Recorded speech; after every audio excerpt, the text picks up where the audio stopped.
subject of scrutiny here. Kind of wanted just to do a little bit of a flat earth talk. You get a lot of flack from people when you start saying those kinds of things, but they don't know what you know when you look at everything, when you use your critical thinking and really look at what they're trying to sell you, basically. And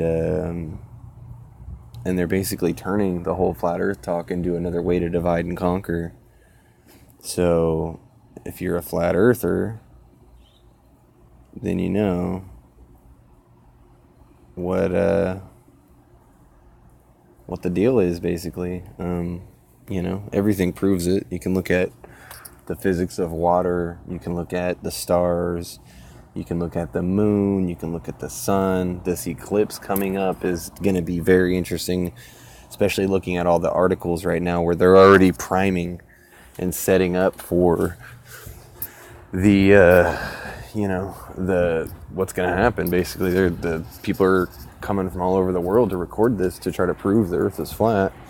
And NASA's already putting out, and science.gov and all kinds of places are putting out all these articles like how the 21st eclipse will actually prove that we think the sun may be bigger than we think. And they're already coming up with these more lies to cover up their previous lies, but they're already coming up with these different ideas on how they can basically try to keep the lie going, basically. And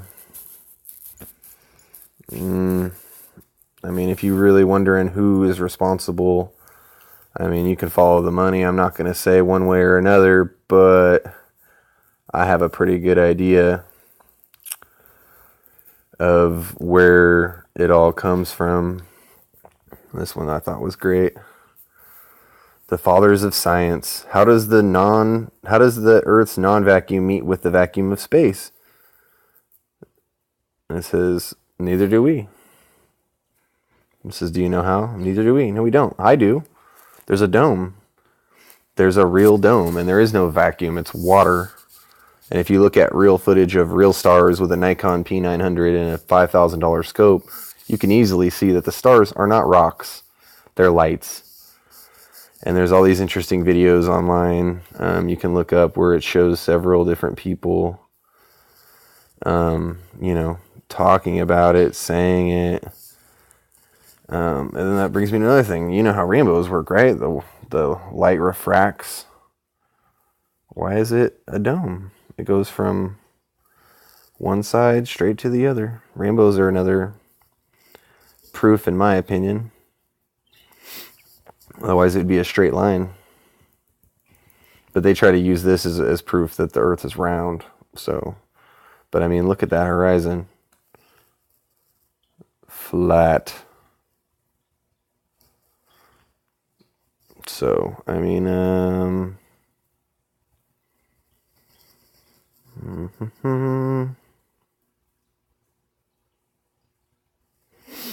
according to the globular theory, which is the round Earth theory, a lunar eclipse occurs when the sun, earth, and moon are in a direct line, but it is on record that since about the 15th century, over 50 eclipses have occurred while both sun and moon have been visible above the horizon.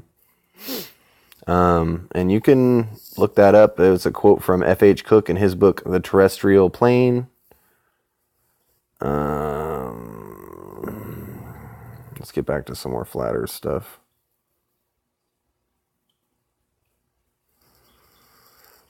I can get into the moon landing hoax, but I like this one right here. This guy right here. And you can look all this up. This is very true. This guy was Dr. Auguste Piccard, and in 1931 he said, what did the first man to reach the stratosphere have to say about Earth's shape? It seemed a flat disk with an upturned edge.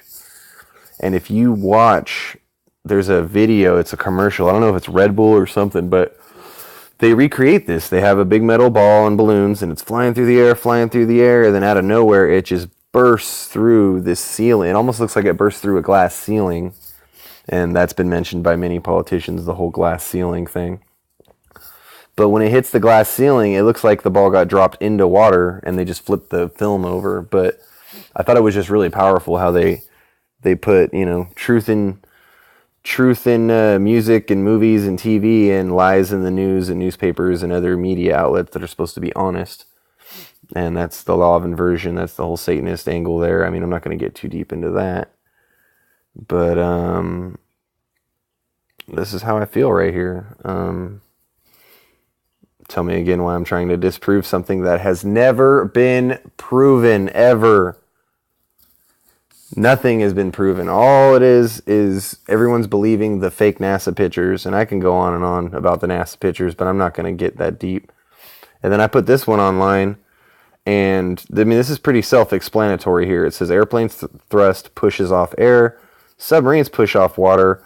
Boats push off water as well. And it says, what the heck, WTF does the space shuttle push off? There's no air. There's nothing. So how is it that this space shuttle, which has very obvious jet engines on the tops right there, there's no way it could be a glider. The wings aren't big enough. And I mean, I've watched videos of, engineers that are saying straight out, like, there's no way that weight with those little of wings can do it. And there's even videos online of the space shuttle landing. And you can hear jet engines clear as day. And people are trying to say, oh, it's the chaser planes that are behind them, guiding, escorting them. No, because they're way behind them. And right as that space shuttle passes over, you can hear the Doppler effect. You can hear it change. If it was jet engines in the distance, it wouldn't have the Doppler effect. It wouldn't get all of a sudden really, really loud right as it passes you and then quiet right as it passed you. And that's because of the Doppler effect. And you can look that up. That's a real thing. It's provable. It's testable. Like when an ambulance flies by. If you're standing on the street and an ambulance flies right by you with its sirens on, it gets loudest right at the moment it passes you. And then once it passes you, it's like a third as loud as it was. But it never changed. It's just the Doppler effect. So I can go on and on and on and on and on. Here's another one when I was talking about water. And, I mean, I've tried to say this one several times. I'm like, if the rivers are running thousands of miles in every direction and it's on a ball, then, in theory, these rivers should be running uphill. But I've never seen a river run uphill. Only thing I've ever seen water do is find the easiest path to its own level again once it's disturbed. If not, it stays perfectly level, flat. And then here we go again. Here's some more NASA official photos. And there you go, 2007 to 2012. And there's actually a guy who did this thing where he was talking about how the Earth maps are wrong. The ones we see, the flat maps, how it makes America isn't even half the size of Africa. But since most of the more popular, some of the more, I say aggressive countries, all the aggressor countries are in the north. The United States, England, Russia, China, Japan. I mean, they're all northern countries.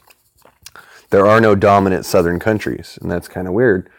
But he said it would figure that when they made the maps, they would want to make the northern countries larger than the southern countries to try to, flex their power or whatever. But if you take that same theory and the same evidence that he's showing you that the maps are wrong and apply it to the flat Earth map where the North Pole is the center and the rings get larger and progressively as you go, then it makes perfect sense that America is smaller than Africa and that South America is larger than America and Canada. And it's very interesting when you really look at it and start looking, like, really, don't look at it like I'm trying to prove that flat Earth is fake, and don't look at it like I'm trying to prove that the globe is real. Just look at it. Just think about it. And really apply it to everything. Because that's how I did it. At first, I was so against flat Earth. I hated flat Earth. I was looking at it like these effing morons and blah, blah, blah. And then I was like, you know what? I'm going to debunk it. I'm going to debunk flat Earth, and I'm going to go through right now. And then you start really going through and doing it. And then I started thinking about when I was a kid. And they'd say, oh, you're on a spinning rock, and we're flying at 1,000,000 miles an hour. And I'm like, well, how is the water sticking to the bottom? How are the people sticking to the bottom? How come I can't feel it or experience it or measure it or detect it in any way, this movement? And then they give you all kinds of stupid little things like their little Foucault pendulum Foucault pendulum has been known to swing in every direction, not swing at all, swing irregularly, so it's not, sorry, doesn't do it for me. And then here we go with the horizon. The horizon is always at eye level. I've flown before. I've looked at many high altitude balloon footage. The horizon always raises to eye level, always. And it says right here, doesn't matter how large a sphere is, a sloping horizon will never rise to eye level. And that's very true. And look at this picture below. This is a real photo, not a GoPro. Super high in the air. And that's another thing with the shadows. And then here's another one. This is a railgun. It can hit a target over 100 miles away in a perfectly straight line. That's 6,666 feet of missing curvature. And then here we go. Now we talk about sun rays and how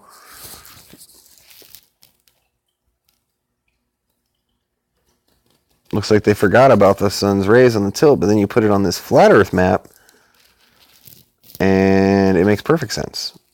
And you'll start noticing this when you start looking at maps, information, weather, that kind of crap, where the sun is, where it lays, where it rests, where the moon is, where the stars are, and you really start looking about it, really looking at it, this right here makes the most sense. I'm not saying for sure 100% that the Earth is flat.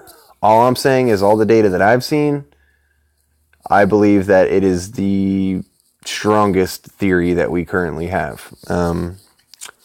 We got this Hubble Space Telescope. I don't understand why they can't just, flip it around and take a picture. But they won't, and they won't, and they won't ever do that. It's just a load of horse crap. And then, like I said, here's another one. It says, sailors have used the same stars to navigate the oceans for thousands of years because their positions never change. And then here it is again, same thing. Now look at the top. That's an actual, it's not perfectly accurate, but it's a good general description of what they say we're doing. And all these planets are spinning, we're spinning, then we got stuff spinning around us, and then we're spinning around the sun, and the sun is spinning through our galaxy, and our galaxy is flying through the universe towards another galaxy. But the constellations haven't changed in thousands of years. And there would be parallax. Even if we moved a little bit, there would be some parallax. As you got closer to stars, they would get further away from each other. And as you got further away from the stars, they would come closer together. It's called parallax. It's a very observable thing. You can repeatable, it's testable, you can do it yourself. But you can't apply any of that common sense stuff to this kind of stuff because it doesn't make any sense. Especially like this. Tell me that doesn't look like a dome. Do you see the North Star right there in the middle? Right there. It's the only one that doesn't have a trail. That's not moving. So that one's not moving, but all these other trails are spinning eastward around it. And there are hundreds of pictures like these and videos you can watch. And in my mind, it kind of proves it 100%, you can't really argue with that kind of stuff, And then, we could talk about humans, but let's talk about indoctrination. What's every classroom got? A globe. It says, but miss, half the world is upside down. Don't worry about that, children. Scientists made up the word gravity, so it just works, okay? Don't ask questions. Just listen to what we say, repeat what we say, and then you'll be smart. And that's what they try to push as being smart, It's not about that. It's about knowing what you're living on, and it's there back to the indoctrination. How hard it was to let it go. Yep. Once you realize that satellites, space, NASA, all that stuff's fake, here's me and my boys right here. When I was reading that article about them thinking the sun's bigger, I'm like, oh, let me guess, because that will explain why we're seeing these flat Earth style anomalies in the upcoming eclipse. Mark my words. Shit's gonna hit the fan, man. I think it's gonna get stupid. And then you got these guys, truthers that still believe in the ball. It's just sad. I love that actor though. That guy's cool. And then here's the reason, the real reason. The globe, the foundation for evolution, the Big Bang, atheism, alien seeding, paganism, the occult, the New World Order, and satanic world control. Flat Earth, described in the Bible, validates the Bible. Now, I'm not a huge Christian. I'm going to go out there and say it right now. But I do believe there is a ton of truth in the Bible. Now, I don't describe to the names and the exact places and a lot of the stories, but when they talk about creation, if you look at almost every religion, they all have almost the same creation story. A God, I mean, it's Brahma and Hinduism. I mean, God created everything. And I mean, I can get really deep into that, but I'm not going to. It says, validates the Bible. Scientifically proven. Now, people really blow their load when they see that. A lot of people get triggered because they're like, oh no, what about this and that and this? We're talking about, when they say scientifically proven, what I know of in that field is the Fibonacci sequence, which you can go ahead and look. It's the Fibonacci sequence. It's in everything. And then you look up polonium radio halos in granites found around the world, and it's a book written in the 80s by Dr. Robert Gentry, who was a geologist. And they still argue about this same thing today. They've been arguing about granite for over 100 years. And they still don't have an actual answer because the people in charge of this guy don't want you to believe anything but that. So why would they give you that? And then alien seeding, blah, blah, blah. Here we go. Looks pretty close to me. But, I mean, and Aleister Crowley was the Satanist. He was the Satanist. Sorry, it's pictures of my babies and stuff.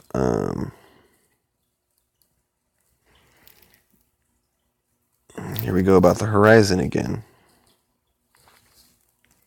It hurts my brain to think that when people presented with high altitude photos of the flat Earth, people still can't see. It's because they don't know the math. Like this math right here. 8 feet per mile squared. I can't really see it that good because it's a crappy screenshot. I'm sorry, but it's 8 feet per mile squared by the distance. So or 8 inches. I'm sorry, not 8 feet. 8 inches per mile squared. And when you look at a photo like this, you shouldn't be able to see that far. It should be a rounded horizon, and you should have to look down. So the horizon should be probably somewhere about here where this dark line is. That's where your ball horizon should be. Not up here at eye level, down here and curving away from you on both sides. And that's what you get. And when you start looking into it, nothing else really makes sense. Subject of scrutiny, like, share, subscribe.